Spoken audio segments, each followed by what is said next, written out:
We are recording this session, and we'll make that recording available along with the presentation deck to everybody post the meeting, and also those who let us know they couldn't join us today. But I think we are ready to kick off. Francois, are you ready to get going? Yeah, I'm not available at the moment, Rex, but I'll use my service modeling skills to trigger that. Yeah, thanks everybody for, let me switch on my video, then you can see me. Right, hope you guys can see me. Yeah, again, thanks for setting out time for us, allowing us to present to you the Ivanti service modeling and how availability management work within the Ivanti service management functionality. I've got Paul Bornatter also on the call. I'm going to do a little bit of a theoretical demonstration of and discussion around availability management. Which components is key to be able to do availability management and the role of an availability manager, right? It's one of those disciplines that's not really, that a lot of organizations are not really focusing on.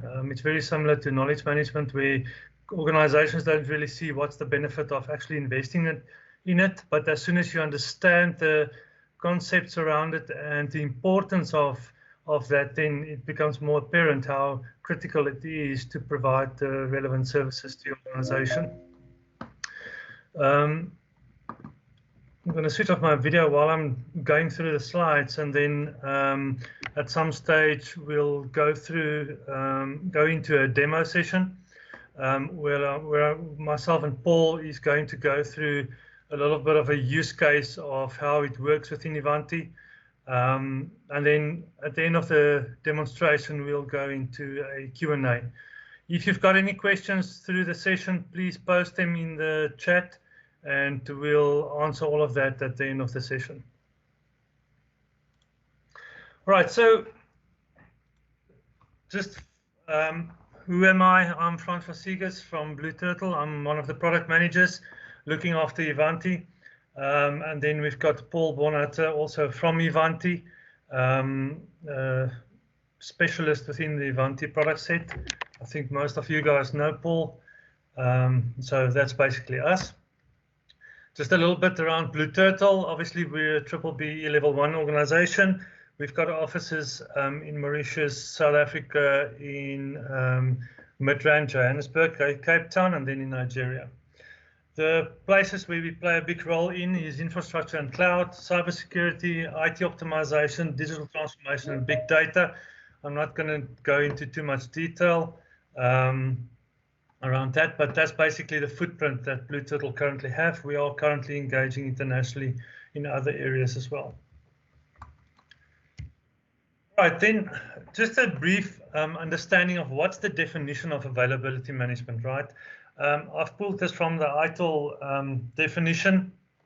I'm going to read it for us, where they say availability management in ITIL is the ability of a configuration item or IT service to perform its agreed function when required, right? So what's key about that is, you know, all of us know that the configuration item is basically your server or the memory or whatever configuration items are out there that you need to measure and manage and monitor, as well as that linking back to the IT service. Now, a lot of organizations don't have their services properly defined, and that's where ourselves and Ivanti can support you guys to properly define your services and make sure that you can actually measure the services, because that's key from an availability management perspective.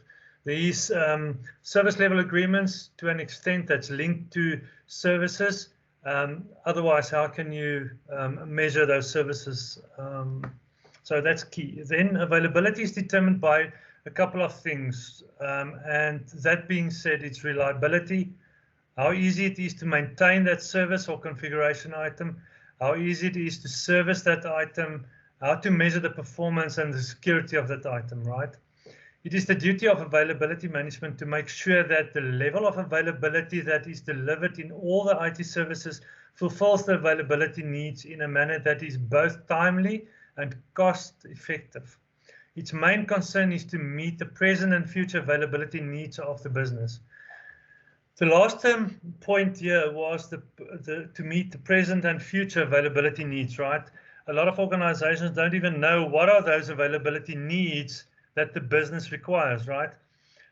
If we look at the migrations to cloud and a lot of organizations that's moving to the cloud, you know, it is good to know that they're moving to the cloud, but what is the availability measurements and the service level agreements of each of those configuration items and services that's been delivered via your cloud infrastructure or your cloud technology? Right, so there's a couple of questions there that we need to look at. The objective of availability management is to create and maintain the availability plan. Again, a lot of organizations don't even understand what an availability plan is all about, right? And which echoes the present and future requirements of the business. Again, there's a lot of questions that will derive out of some of these theoretical things that we are mentioning. But what you'll see when we go into the demo is that a lot of this stuff will be answered by using the availability management and the service modeling capabilities that comes now with Ivanti. Second objective is to guide the business and IT departments regarding availability related issues, right? And availability related issues is normally triggered from an unavailability event that comes from your monitoring solution. So a lot of events that occurs from, let's say, for example, SCOM or whatever event management system or solution you have will trigger that unavailability record within your service management solution. And that's where the availability management starts from. Third objective is to make sure that the achievements of availability meet the designated targets or exceed them. If they do not meet the targets, it has to help with the diagnosis and resolution of the incidents and problems related to it. Analyze all the changes made, check their impact on the availability plan, and proactively improve the ability wherever the cost can be justified. And what you'll see by the last two objectives are that availability management plays a big role within incident, problem, and change management. Right. What is the value of availability management? What does it bring to the table? It ensures that the availability of services matches the present and future needs of the business. That actually aligns with the actual ITIL definition around availability management. It makes sure that the impact of an unavailability of any IT service is minimized, right? And it becomes key to understand, again, what is the service model that's actually supporting that service that you render to your end customer or your internal customer. A single point of accountability for availability is created in the organization. And what they mean by that is that there is a big role for an availability manager within your organization, and that can span across your services. It's not necessarily just to be IT services, but it can also be HR and facility services that get rendered to your organization. Cost justification is provided for the levels of service availability provided. The IT availability requirements, which are determined by the business, can be used to design the IT services. Then the shortfalls in providing the required levels of availability can be recognized easily, and the necessary actions can be taken to correct them. The frequency of IT service failures and the duration is reduced, right? And this is just some points of what the value of availability management can bring to the table. What are the primary items of availability management? Now, these are two key primary components. One being the components availability, and what we mean by component, it's any component that derives the model to support the service that gets delivered to the organization. And then secondly is the actual how available that service is to the organization. The component availability, it involves all the aspects of component availability, and then service availability involves all the aspects of service availability and the actual or potential service impact the component availability can create. A question that I told Paul that we probably need to put on here is to ask, do you know your services you provide to business? As I mentioned earlier, a lot of organizations don't even know what the menu is that they provide, what is the service catalog that they provide to the end customers, and a lot of the measurement happens around that, because if a service, for example, the system where you log your leave request is not available, obviously that's impacting the end users. And it depends how critical, what are the critical services that you provide to your end customers. And what we normally advise and recommend is to select the top 5 to 10 most critical services and only focus on them first, and make sure that you've got your availability management in place around those 5 to 10 services, and then onboard the rest as you mature in the organization. It might even be less, it might be 3 to 5, but don't do the big bang around this. Just start small and grow into the maturity. Service availability and component availability, some of the key issues here is the interconnectedness. Some service management solutions do not give you the capabilities to link your components to your services at the end of the day. You'll see via the service modeling solution that we now bring out as part of the Ivanti stack, that becomes a little bit more seamless now. And you'll also see that what you will be able to do is to see the changes and incidents visually on your service model, right? Which is a key thing that we believe will enable availability managers to, and also change managers to look at the impact and the impact onto your service model affecting your service. It will be impossible to predict and manage service availability if you do not understand which components combine to form the service, right? A lot of discovery technologies does that for you automatically, and this is what we're going to show you today. The Ivanti service mapping solution is auto-discovering that for you, agentless, so you don't have to go and manually do all of that. Equally, it will probably be a waste of time trying to manage the components availability of every component, especially if many of those components are only used by less important services. Which of your services are linked to an SLA with the end customer today? I think that's another key question. You know, are you actually measuring that service? What do you have ILAs configured? Is there any underpinning contracts that plays a big role where your third-party service providers also needs to support that service, right? So there's a lot that goes along with that. The process of activities, what I've put down here is just for everybody on the call to understand what are the activities that forms part of availability management. So the key activities performed by availability management are determine the availability requirements from the business, right? You first need to understand what are the availability requirements per service, as an example. Monitor, measure, analyze, report, and review the availability of services and components. Perform an unavailability analysis that investigates all the events, incidents, and problems that involve unavailability. Necessary corrective actions are taken after this. And the problem management teams and change and incident teams becomes very important in this investigation, because it's almost like going through history of the last year to understand, you know, what are the primary incidents that has caused failure within the organization, and maybe then have a look at how that service is modeled, and then add a SLA to that to be able to better measure that service. Fourth on the list is perform a service failure analysis, where the underlying causes for service interruption are identified. You know, this goes very back to, you know, do we actually test our backup strategies? If a service do not become available, what is your restoration timelines? You know, how quick can you restore that service? And a lot of organizations do not test the restoration of a service. Identify the vital business functions and design for availability and recovery. Perform component failure impact analysis, single point of failure analysis, and fault tree analysis. So there's a lot of analysis methodologies that forms part of failure impact analysis. So you guys can go and have a look at that. We've got it on the slide for you to be able to read up on that, and you can go and Google those prefixes.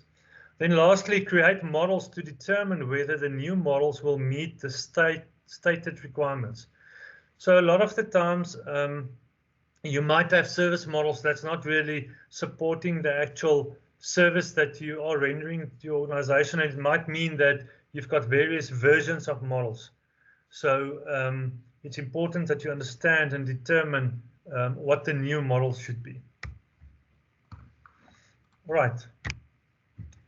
What are the challenges of availability management? So a lot of businesses expect 100% availability as an entry point and rapid recovery after a failure has occurred, right? But we all know that that's sometimes not possible because there's a lot of influences that can impact the availability. And that's why when you look at when you are onboarded onto a cloud solution, you'll see that they only offer 99.9% availability, which means that there is no 100% availability because they cover themselves by that 1.01% being unavailable, enabling them to restore the service. Then secondly, gathering and combining large amounts of data to availability management information systems. Some organizations has got an AMIS system in place, but your service management solution supports that. So what you'll see today is the availability management capabilities within Ivanti can support that for you as customers. Thirdly, you cannot delegate the appropriate authority and empowerment needed to influence all the areas of the IT support organization, right? So there's going to be key role players that's going to form part of supporting you as, let's say, for example, the availability manager.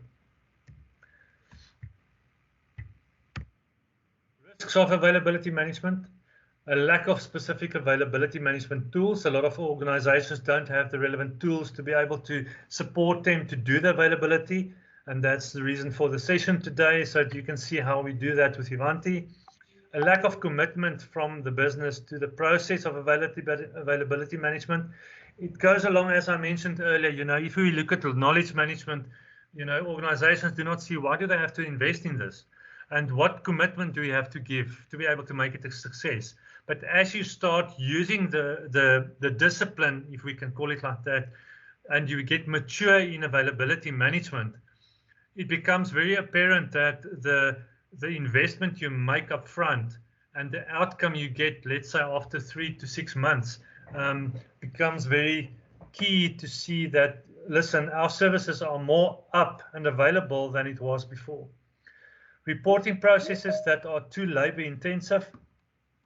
What we are going to talk about on the session as well is to enable you as customers and to show you how you can trigger relevant thresholds and automate the activities at the back when those thresholds are being reached, which will eliminate some of the reporting requirements, right? Because you can automate some with the automation platform from Ivanti. You can automate those processes, and instead of getting a person to actually run a report on a weekly or monthly basis. Access focus on the technology and not on the needs and services of the business. And then a last risk is the lack of specific resources with the necessary skills to establish availability management. It is key that, when you become an availability manager, you need to have some kind of skill, right? So it's important that you need to build that skill internal to be able to better manage and support your services that you render. All right, so how does Ivanti and Blue Turtle help customers with this? And what I've mentioned earlier is that there's two components that comes with the solution. One is the service modeling, which is this Ivanti service mapping solution, and the availability management capabilities within Ivanti. 4 key things that needs to be taken away from the session is the fact that we're doing auto discovery and we're also doing automatic building of those service models, right? And you'll see that in the demo. We provide you the tools to do the availability management. We automate the reporting of key measurements for successful availability management, and then we automate thresholds triggering of intelligent actions, and what that alludes to is enabling a hyper-automation capability within the organization. And what that means is that when we trigger the intelligent actions, it actually triggers multiple actions to relevant teams, right? So if we look at hyper-automation is a term which concludes multiple technologies within one. And Ivanti plays a big role within that space. Right, so we're very excited to show you guys this. Paul, I think, let me just see if I can make you presenter. Any questions so far? Yeah. Any questions from anybody? I know I went through it quite quickly because we want to get into the demo side of things. So if there's any questions, please feel free to pop them in the chat or ask on the call. Okay, I see we've got a question from, is this Peter? You can go, Peter. Hi. Okay, having a look at this, all looks jolly, very nice, like it a lot. When we talk about building the service models, what are we doing to actually discover the service models? So you will see that from the discovery solution that Paul's going to show us. So Ivanti has onboarded a technology as part of the Neurons platform, which enables you to do the actual service discovery around discovering all the components and how they interconnect to each other, and then they built the actual models bottom up. Yeah, but you will see that in the session. Super. Thanks. Thank you. Thanks, Peter. Okay, Paul, I think you can take it away. All righty. Can you hear me? Yes, we can hear you loud and clear. Yes. Loud and clear. Good. Not too loud though, I hope. No. I'm going to pop anybody's ears because we've got a lot of talk about today, so I need full attention and ears that work. But everybody, thank you so much. Francois, fantastic introduction to the world of availability management. I mean, it's quite a vast subject and quite a complex subject in certain instances that we're tackling. But fortunately, with some of our technology from Ivanti, we can take the laborious pain out of starting the journey. And I think that's a real takeaway today, is that we can start enjoying success relatively quickly without having to, importantly, spend huge amounts of money and time and resources in trying to get this together. But now, where do we begin? So as you can see on screen, we need to understand what our environment looks like. And I think that's an area that most organizations still battle with to this day. I mean, we've got all the stats. We've shared the stats in previous sessions, and we all know that most of our customers, most organizations battle to even get to this point. What do we have within our estate? Before I can start understanding the impact of a service that could potentially impact the business, that could potentially impact revenue, or whatever it might be that is important to our organization, I need to understand the different components. I need to understand all the different elements that make up those specific business and or technical services. And without an understanding of my estate, a real time, live, up to the minute understanding of my estate, that becomes really, really difficult. So on screen right now, I've just got a simple dashboard that we include with our extraction BI platform, our business intelligence platform, that, by the way, if you are a Neurons for ITSM customer, you enjoy this platform free of charge. This just basically shows us right now what we have within our environment. So how do we go about getting to this point? How do we go about understanding the configuration items we have within our environment? Which of those need to be under the management of change control? Which of those are critical to business services? The point is, we need to go out and do that discovery. So of course, today we're discussing how we can discover the elements that are critical to us from a service mapping point of view. How do we start that journey? Of course, we have multiple tools within our arsenal, and before we entered into this commercial agreement with the OEM that supplies us with the service mapping capability, we had point solutions that were available to do that initial discovery, right? To be able to go out and find what we have within our estate. That helps us to a point, but how do we put this together? How do we get to the point where I can start having a look at a model of my business services, their relationships with other configuration items, and how they each impact one another, how they each can impact the service negatively should one of those go down. So this is a good starting point to do that discovery, to understand what we have within our estate that allows us to build out what those services look like. But then when we go and have a look at the actual service modeling, this is where it starts getting really interesting, because now we're starting to build up and we're beginning to understand what that looks like. What does our configuration management database look like? And at the moment, it looks like a logon screen. So let me just make sure I log back in again. There we go.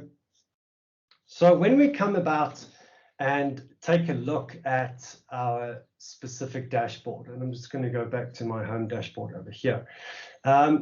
We need to understand that as I start discovering and getting access to, and I'm going to go over here to all my configuration items, this is when we start realizing what it is we have within our organization. Now, just as we start taking a look at some of the data that we see on screen here, you'll notice that we are able to, and we have the specific scan probes that allow us to look at any of those devices that could potentially make up a business service. And that includes all the software that's hosted on our servers. That includes potentially any of our network infrastructure devices, our virtualized environments, our components that basically make up our individual business services. So as we go through each of these items and understand what they consist of, and understand what's within our environment, the idea here is to say, right, this is great, but how do these all fit together? How can we have a look at, as an example, if I have a look at an enterprise service like WriteFax, right? Faxing. So electronic faxing, if it's still real within an example. How can I have a look at all those configuration items that make up that particular business service? And how do I know which software? How do I know software that's impacted? Where is the software stored? How is it distributed? Where is it hosted? Now, to try and work that out manually is pretty much a nightmare. And we have certainly seen this. So if we just take an example, within our environment over here of this particular SQL server that sits within our stack, we can take a look at some of the discovered components that make up this particular item. This is important because the level of detail that we get back, the supporting configuration items that it reports on, are basically critical to our journey going forward. So, and that also includes having a look at all the different components that make up this specific configuration item, and that goes into everything from your hard drive breakdown, your installed software breakdown, whether you can look at your different vendors, understand all the software that's included within the context of all your different vendors. You can have a look at your network storage devices, your peripherals, your processors, all the typical information that we do get back from a probe. However, what's important over here is the installed software, the listening processes, the network adapters. These are critical because these allow us to start building out what that relationship looks like. And that's something that we're going to delve into. And we can start looking at those relationships. We can start having a look at the types of relationships that we have picked up over here, how these relate to targets, so sources and targets. You know, we have, yeah. Just a question. So I'm going to make it a bit interactive. I'm going to ask you a couple of questions as we go along. So all of this information obviously was now discovered by Ivanti, right? Mm-hmm. So the agent will put in the probes into the organization, and the probes will then go and discover the relevant information and bring all of that together within your, let's call it the configuration management database, right? Mm-hmm. That is cool. That is correct. So part of this whole journey is initiating that scan. So this is a case of where we can go and have a look at the different probes that are available, and we have a whole set of different probes that allow us to go and do these, if I call them deep dives. They deep dive scans, these Yes. forensic scans within our environments. Unfortunately, with the technology, all the probes have been designed that will allow us to get to that business service map. So there isn't a single instance within an estate, be that estate hosted on premise or cloud-based, that we haven't catered for. So we can at least be rest assured that the information we do bring back, that the information we do discover at the end of the day comes from the very, very simple to set up scan probes. That's also quite important, right? Is it difficult setting those up? No, not at all. We've just recently gone through a POC with a client. We've just recently worked with, you know, certain examples of this, and it really is pretty much a straightforward process. I mean, Francois, you've seen some of these tools in the past, and I'm sure you'll agree that this was pretty simple and straightforward to set up, get going, and get some results, right? Yes. I see we've got a question, Paul. Yeah. Let's see.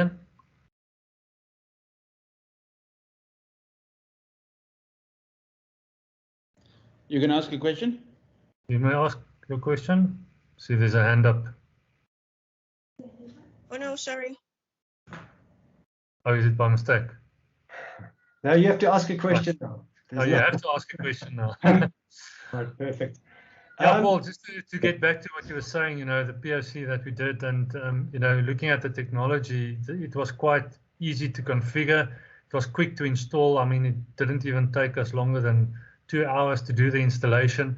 And the scan also, surprisingly, didn't take that long. And I mean, yeah, looking at the graph that you are drilling into, you can carry on with that, because it was quite key to see that it actually picks up a lot that we were not aware of. 100%, and that's the key focus here, is that we're looking at all these separate bits of information that make up and relate to you know, our typical business services. And here I'm just looking at this specific SQL server that could host, and that could be, you know, responsible for providing some of the capabilities of an existing business service. And in fact, this one is one of those examples I was speaking to a little bit earlier on, where we start talking about a business service. This is a right fax, you know, faxing business service to the organization, and we can have a look at all of the different components that start making up these various relationships. And that's exactly part of this. You know, what is this connected to? How many of my devices are, you know, connected to? How many of my software packages run on? How many of these services provide data? How many of these are contingent on whatever that relationship might be within the organization? So we can see, just by looking at this immediately, that we have a look at the ability to say, all right, I'm dealing with either in this example, we can see I've got all the technical applications that talk to various infrastructure, be they, you know, other servers, be they databases, be they operating systems, whatever it might be. So we can have a look then at how these relationships form. And of course, with all of these, when we start ingesting the information, into our IT service management tool, and specifically Neurons for ITSM, we can start having a look at how some of this data can impact the key ITIL practices that Francois was also talking about earlier on. So at the end of the day, what we're doing is we're understanding from the context of the specific configuration item. So although I'm looking at this from a SQL point of view, of course, I have the option of drilling down into this, from a business service perspective as well. So I can go and take a look at my business services. I can go and have a look at specifically at my enterprise service, and then I can start having a look at the business service map that it relates to. So the context, and if I extend this out quickly, you can see over here that I've got my right fax service that sits on a default website that has a web server that it's exposed to, and I've got a SQL server that then starts to look at managing some of that data. So yeah, quite extensive. As we drill down into this, we can see the level of detail that is extended beyond into all the different areas and into all the different capabilities. So I can start having a look at databases. I can start having a look at the data that's been hosted by some of these services to really get an understanding of how all of this fits together. And the great part about all of this is it is really, really quick to get this discovered data and to have that data ported back into the IT service management tool. Again, is a very seamless, basic exercise that doesn't require huge amounts of interaction from any technical resource, and we saw that quite clearly. Well, if we look at this graph, obviously each of these lines means a different type of relationship, and if you can maybe just zoom in a little bit. If we talk from availability management, you guys will see that there's various icons on each of these components. There's exclamation mark, there are those two arrows, and each of that means something, and the system enables you to see the changes. So for example, if we look at the EPSD 021, the system can show you how many changes has been logged for that specific component, right? And from a visual perspective, it just makes sense to understand that when you see that there's a change logged for that, you'll see that that change might have an impact on Web 04, which then actually has an impact on the right fax service, right? So from a visual perspective, you can see the impact. You don't have to go and almost do an impact analysis, right? So the fact that the visual components are there for you to do availability management and change impact analysis becomes quite easy then to do that instead of going into the data on the back and try and figure out what's happening where. They always say a picture says 1,000 words, and I think that's key. The key takeaway here is that when the model gets built and the ITSM data gets sourced, it actually builds this picture for you automatically, and you don't have to go and do that. Yeah, and we actually found that if you try and do this manually, Francois, it's impossible. Exactly. Because you might not know what the current configuration of a particular CI looks like. You might not know its availability. You might not know, that all of a sudden 3 or 4 minutes ago a critical incident was raised against that. Exactly. How does this impact when change management? If I'm about to raise a change for a specific configuration item, I need to understand that there are potentially existing change records associated with that configuration item. I've got active incidents, assigned to that particular configuration item that's part of a business service. So if I go about bringing about another change to the same configuration item, I might be negatively impacting an existing change or current incident without knowing about it. It's that overall visibility that becomes really, really important. And in fact, when we start looking at this information back within the ITSM tool, and we start having a look at a configuration item, how many incidents are raised, how many changes, how many problem records have been raised against a particular configuration item, that is what becomes important to the configuration manager. And this also allows us to have a look at how our service level agreements are being impacted. But this is the first step, right? We can't really get to where we need to be without a detailed understanding of how this all fits together. So at the end of the day, once we have this immediately will provide our customers, you on the call right now, with the data that you couldn't possibly start having a look at beforehand if you were to do this manually. So this is the first step. As I mentioned earlier on, when we take a look at discovery and we take a look at extending discovery to the next level, which is then the service mapping behind that discovery, then we can really start understanding what it is that could potentially start impacting our service, our services. And that's really what we're taking a look at here. Once I have all of this, then it's up to certain business practices within our IT organization that is going to help us to start building our availability management, if you want to call it practices, right? So Francois spoke about this earlier on. And once we start understanding, okay, I've got an idea of how all of these individual components fit together, I can start building out and I can start reflecting my actual services. And this is where we have that integration between the tool where we can say, right, once we've built out and we've mapped our environment, let's bring in, let's ingest all that information from our service mapping tool into Neurons for ITSM. Let's start having a look at all of these services. Let's start looking at what makes up our service portfolio.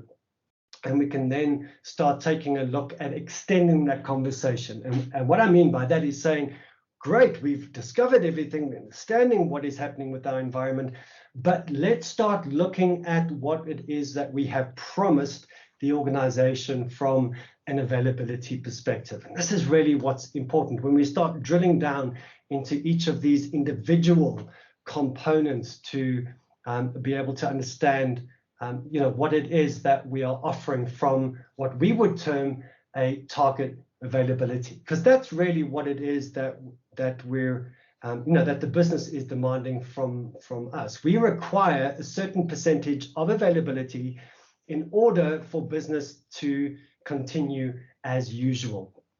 If we don't have that, if we don't have that measurement, if we don't have these metrics to report back on, it becomes increasingly difficult to understand whether or not we are meeting our service level agreements. And that is really what I want to start impressing upon us right now. There's a lot of background, tweaking and putting together that needs to happen from a process and a policy perspective. But from a tool perspective, once you've got that in place, once we have built up and we have discovered all of our devices, we've ingested them into Neurons for ITSM, we've got an understanding of what our services look like, we can start then drilling into those and we can start building some of those compliance targets. And one of the key areas within the tool that allows us to manage this real time is our analytic metrics section. Now, I'm sure on the call, there are a lot of you that are already Neurons for ITSM customers, what we used to call Ivanti Service Manager. I can take a bet, and if it was by a raise of hands, that not all of us on this call have used the analytics metrics engine that is included with the tool, right? So this is an engine that is available. It's turned on by default. You just have the ability to either use some of the out-of-the-box metrics that allow you to build up these very specific dashboards. And by specific, I mean they have certain capabilities, certain threshold triggering capabilities that are key when it comes to being proactive around managing, in this example, my availability metrics. So what do we see on screen now? Simply, my first one is I'm dealing with service availability. So as I scan across each of these, notice I have a percentage. I've got 99.73, 99.49. I'm doing pretty well. So within this environment, the reason I'm looking at green availability metrics over here is because my target availability is sitting at 96% for all of my business services. Of course, these will differ within your environment. We're hoping for a 5.9, so it'll be a 99.9999. But again, that's up to you as an organization. This is just really me looking at this demo data. When I drill down into some of these specifics, I can have a look at and see if there have been any deviations. So you can see over here, although I have a high availability and I am meeting my target availability, there were certain situations and certain times where we had a drop below our target. So 94.37% and 95.65%, etc. And this is important because when we start looking at these deviations, I need to be made well aware of this as and when it occurs. And that's something that the analytics metric engine allows me to do. So if I do get to a point, let's say as an example, we're hit today and I have an outage, quite a significant outage that does impact my target availability, I can be notified of this immediately. Really important for me to understand that. So as part of the capabilities, and I'll drill into some of these other metrics, by the way, but as part of the capability underpinning this, I can go and have a look at accessing some of these key capabilities within my metrics. So if I take a look at my availability log, and if I drill down into that, I can start taking a look at what we would term our action triggers. So if I get to a specific point where I say, no, I've breached a particular threshold that I'm trying to manage at this point in time, I need to be able to then configure a threshold value. I need to name it. I need to be able to, give it a certain range that I'm dealing with, and more importantly, I need to be able to give it a workflow. Now, part and parcel of what we have as part of our tool set is the ability to create custom workflows based on the different metrics that it is we are measuring. So if I have a target availability that drops, beyond a certain percentage, I can have a workflow that can either send out a simple notification or can kickstart a remediation process, as Francois was talking about earlier on, that will allow me to then go into a little more detail around how do we ensure that we get that availability to an optimum level again. But the first point is notification. I need to know immediately that I have had a dip, and I need to be able to be proactive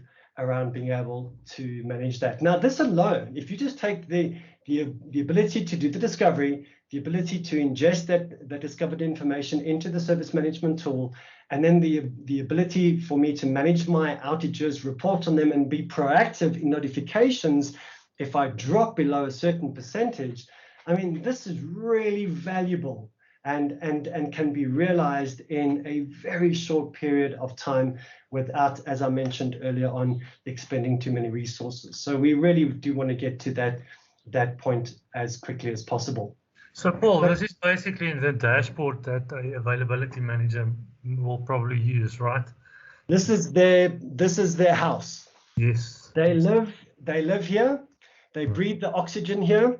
And they eat all the information that comes out of here. Absolutely right.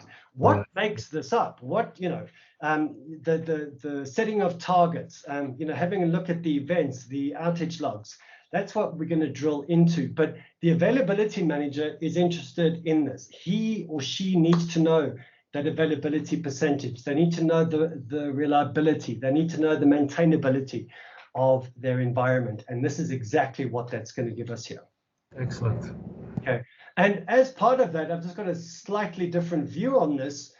We can start having a look again at if we do have drops in availability of a particular service, we can have a look at how this impacts other metrics that we are very aware of and that we are managing for the organization. For example, how does my SLA compliance vary based on whether or not my service availability drops. So you can see in this example, I've maintained a pretty high service availability, but I've had a few drops in service level compliance. So that shows me quite clearly that if I have had a drop, and where there have been drops, it's had nothing to do with the fact that obviously my services have been available. But where I've got a significant drop in my service availability, I will expect to see a drop in my service level compliance. If I can't provide that service for my end users, I'm going to start breaching incidents, and when I do start breaching incidents,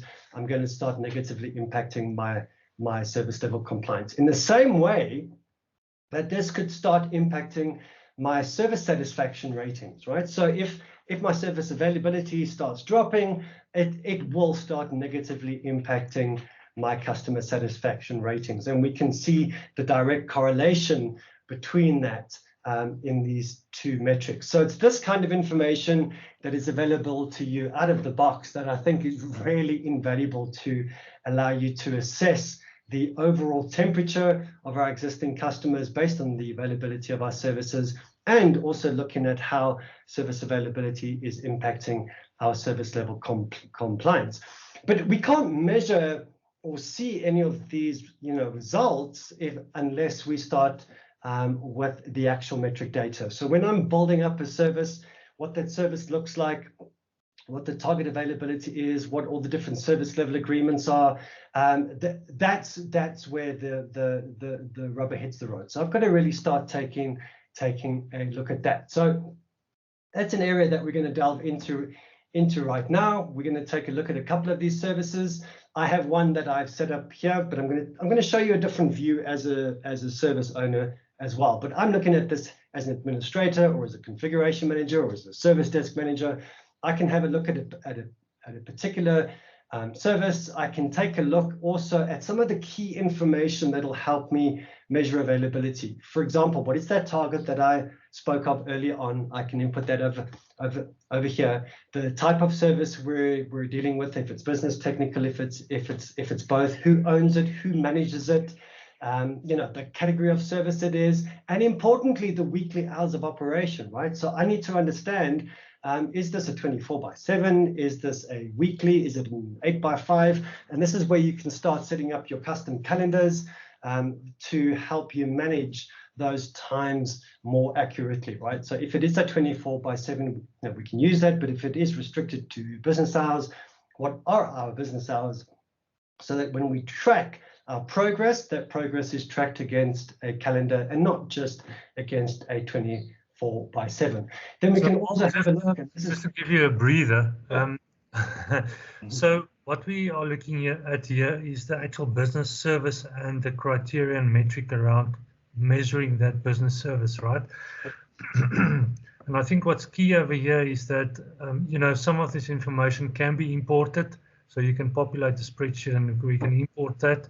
So what I want to say here is that what we mentioned earlier is that first look at your top 5 critical services, right? And start configuring these metrics for those 5. Don't go and think that, oh, this is going to be a big exercise to do.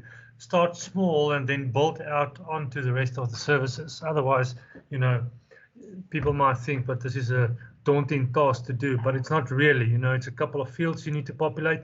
Just make sure that you've got the valid conditions, and then the measurement will start automatically by using this metric.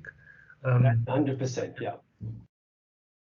That's exactly right. And the point with this is, this also allows us to start taking a look at some of the other important information that needs to be made available to different ITIL practices. Like our change management team needs to understand what our change windows look like within an organization. We need to understand what our normal hours of of change? What are our change lockout periods? When can we not bring about a particular change? What does that look like for me?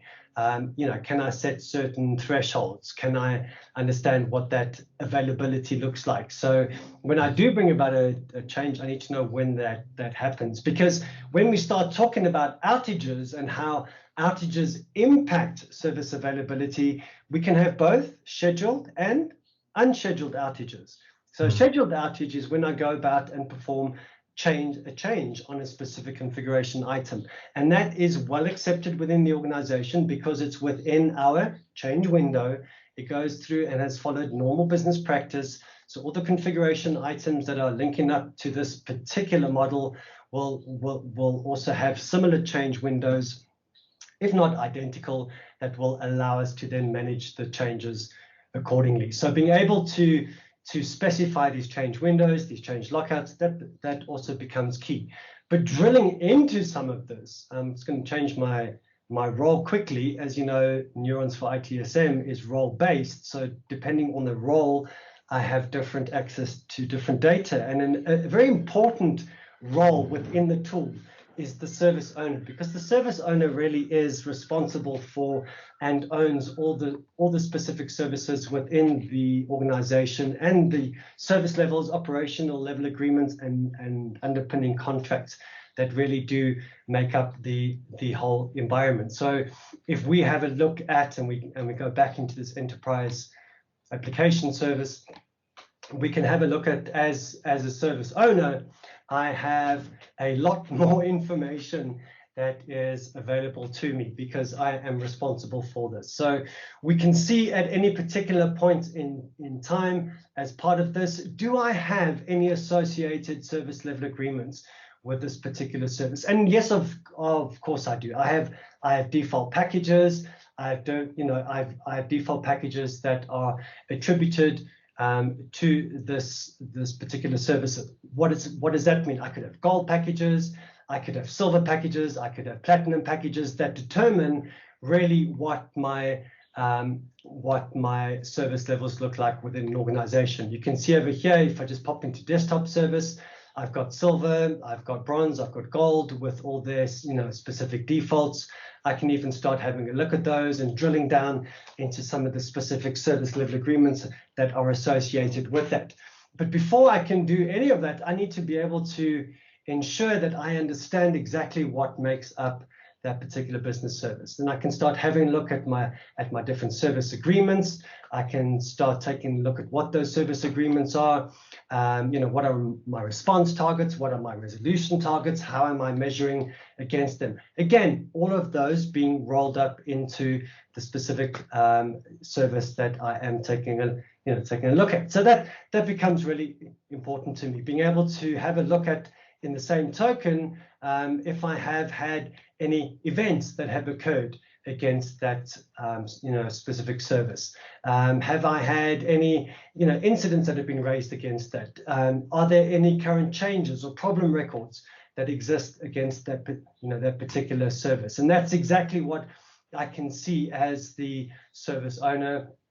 I've got full access to that information, and here we can see that there are very specific logs that can be entered. There are what I call my event logs that can either be manual entries or can be network monitoring entries. So all of these start talking to us, building out what we would then term outage logs. So how many of these events that have been raised within my environment have resulted in an outage log, and what are the specifics around that outage log? So as an example, if I drill down into one of these, I can see when we had an unscheduled outage log, and that was based on an event that was driven through an event management tool. And that's something that we can certainly do within our tool set. So we have, in my experience, and Blue Total can speak to this more than I can, the ability to integrate with network monitoring tools or application monitoring tools that allow us to pick up when a configuration item is being impacted, and that impact could well result in an outage log. So we can raise those events automatically. that allows us to really, at the end of the day, be able to see, oh, there's an event, it was raised. When was it raised? Was it raised by a network monitoring tool? Yes, it was. Is it an outage? And we can then start having a look at managing that individual time. That becomes really, really important. And when I cross back into my other role, I'll show you how I've just launched an event in the background, how we can take a look at that, impact. But those events, as I mentioned earlier on, start resulting in, and could result, if that event is a warning, it might not be an actual outage. If it is a stop-go type episode where there is a stop to a critical component, then it will create an outage record for me. And I can even go so far as to look at any one of these specific events, and I can, if need be, automatically or link up this event to an incident. Because if an event's raised, I might not need to raise an incident automatically. It could be a warning. It could just be a case of saying, no, this has gone down. You can see my CI state is down because of the fact that I had quite a significant impact. How do I know that this whole service has gone down? Well, if I go back to my configuration management database, if I go back to my business service map, I'll then obviously be able to see that it was impacted because of the fact that we had one of our critical configuration items that went down, that impacted that service, came back, and it caused a significant outage for me, which raised and resulted in an unscheduled outage that negatively impacted my service availability. So that's how this all starts fitting together. That's how we start understanding how our environment is being impacted by the fact that we are taking a look at these external events, that we are raising them automatically. We even have some out-of-the-box integrations that are readily available for some of these network monitoring tools. We raise the event, we determine whether or not through business rules this would result in an outage being created. And if it does, then obviously we can determine what the system determines, not we. The system determines what that actual downtime is, what that actual outage looks like, and at the end of the day, then how that would have impacted our availability. And that's kind of how these all start fitting together at the end of the day. So we can start taking a look at those individual components. And I think it's important to understand that 360-degree view, right? Again, it builds off the fact that I've got a configuration item that exists within my database that is being managed and monitored, that is being inventoried, that is being updated all the time. And should anything significantly dire happen to that particular service or to that particular configuration item, I know what the relationships are, I know how it's impacting my business services, and therefore I know by way of looking at my analytic metrics how that is also negatively impacting what it is I have within my organization.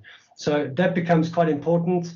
I have just now, by the way, I've decided for way of this demo that my laptop sitting in my dining room is a critical configuration item within my environment, and I have just raised an event against that. It happened by way of a critical service going down on that, and then I actually picked up within my Neurons platform, and my Neurons platform allows me to have a look at these individual configuration items in more detail. And I can see that if there has been a failure, what that failure is. I can drill down into that configuration item. I can see exactly what it is. I can start trying to investigate what is happening by way of me understanding that there has been an event. So that becomes important as well. Not only am I raising that event, not only am I seeing this as an outage, not only am I raising an incident potentially against that, but I can, as Francois was mentioning earlier on, as soon as that event occurs, as soon as it starts creating some kind of an impact to me, I can start taking a look at my Neurons platform. I can start taking a look at that device specifically, and I could potentially bring about remediation either immediately by way of a technician having a look at this and trying to resolve it, or utilizing what we call Neurons for Healing that will automatically go out and remediate the particular issue. So if it's a critical service that's gone down, I can tell it to go and try and start up that critical service. So we can look at auto remediation as far as that's concerned. But at the end of the day, I want to make sure that I am doing as much as possible automatically in the background. So this, this particular example of it going down, I can close this out. I can say, I'm just doing this manually, but obviously, we can go back and we can state what that actual, end time was. Again, the ability to be able to say, is this an outage? How long was it down for? When did it start? When did it end? That all depends on your network monitoring tool. That becomes quite critical for us to understand. Can I get the information back from the network monitoring tool? Can I understand when the device went down, when it came back up again? Can I update that same record? We've worked with several tools that allow us to do that so that we don't log multiple events for a flip-flop situation where we have that event management capability that filters some of that information before it hits the ITSM tool, and that's what we've done in this specific example. So being able to measure automatically what is happening with these specific events, how they're impacting the configuration item, how that's impacting the overall availability of that business service because of those related relationships that I was speaking about. Have we created an outage log? Is that outage log scheduled? Is it unscheduled? And how is that impacting my overall availability? So these are the different components that make up and at the end of the day give you access to being able to have a look at your availability dashboards and to be able to really see how it is that we're performing against our targets. And that's really what I wanted to show from a demo point of view. Francois, is there anything else you think I would touch on, or are you? No, I think that's brilliant, Paul. I think what I just want to summarize is that let me draw a picture. I normally like my pictures, so some of the guys on the call will know me by drawing pictures. So just in summary for everyone on the call, what we first spoke about is discovery, right? So I believe everybody can see my screen. So we first did the discovery part, right? And that's where the Ivanti service mapping solution plays a big role, where it actually does the discovery automatically. It brings in your service models around from component to component, and also enabling that linkage back to the service management solution, right? So if we look at the service management solution, it links that to your service management solution, and it enables you then to do the availability management, right? Availability management. And what supporting the availability management is the relevant metrics that needs to be configured. Availability metric configurations, right? So if we've got that configurations configured for availability management, ISM will then enable that, and discovery will support that, right? So your discovery becomes a source for availability management, and obviously your configuration management is also available, and it gets synchronized automatically to your CMDB. Which then enables you to go and relate your CIs to your incidents and the rest of the modules, right? So this part, all of this becomes automatic, where discovery becomes transparent to ISM. The CMDB population gets done automatically by enabling that service mapping capability. If you've got the availability metric configuration sorted, and this is something that you can we can create you a Excel template, and we can import these configurations by some import mechanism. That's also a possibility to improve the time to do this. But I think this is the key takeaway over here, is that discovery is now forming part of this whole thing. Supporting ISM and availability management is done then by using the metric, including what's ever in the CMDB. So that's in summary what we've explained to you, everybody. I think we've come to the end of our session. Any questions from anyone? Just checking on the chat quickly to see if there was anything else. No. So what we will do is, there was a question from Peter around the technical services and business services, which I've answered. There was a question, maybe we can extend a little bit on this, Paul, is to what extent does the service mapping technology do cloud discovery? So there are a set of probes that can be configured, Francois, into, for example, your AWS and your Azure environments. Where we can start taking a look at those publicly hosted landscapes that customers may have. So from a service mapping perspective, we are not bound by having to look at an on-premises data center. So whether your data center is publicly or privately hosted, that is immaterial for us. We can take care of both those situations. Okay, brilliant. And then maybe just there was a question I had is around what was it now? Well, I'm losing it. I'm talking too much. So yeah, no, I lost that question now. There was something that I wanted to ask. So we've got the on-premise discovery as well as the cloud discovery. Oh, something that I know that's quite key for everybody is that we're not just doing Windows discovery, we're now also including Linux discovery, which is quite key, especially for the cloud environments. So we're not just bind to Windows, we can also accommodate Linux, which is most of the containerized technology nowadays. So Ivanti do support Linux as well. And in fact, the probes that are included are really operating system agnostic to a point. And I say they're agnostic in terms of we aren't bound and limited by any particular vendor.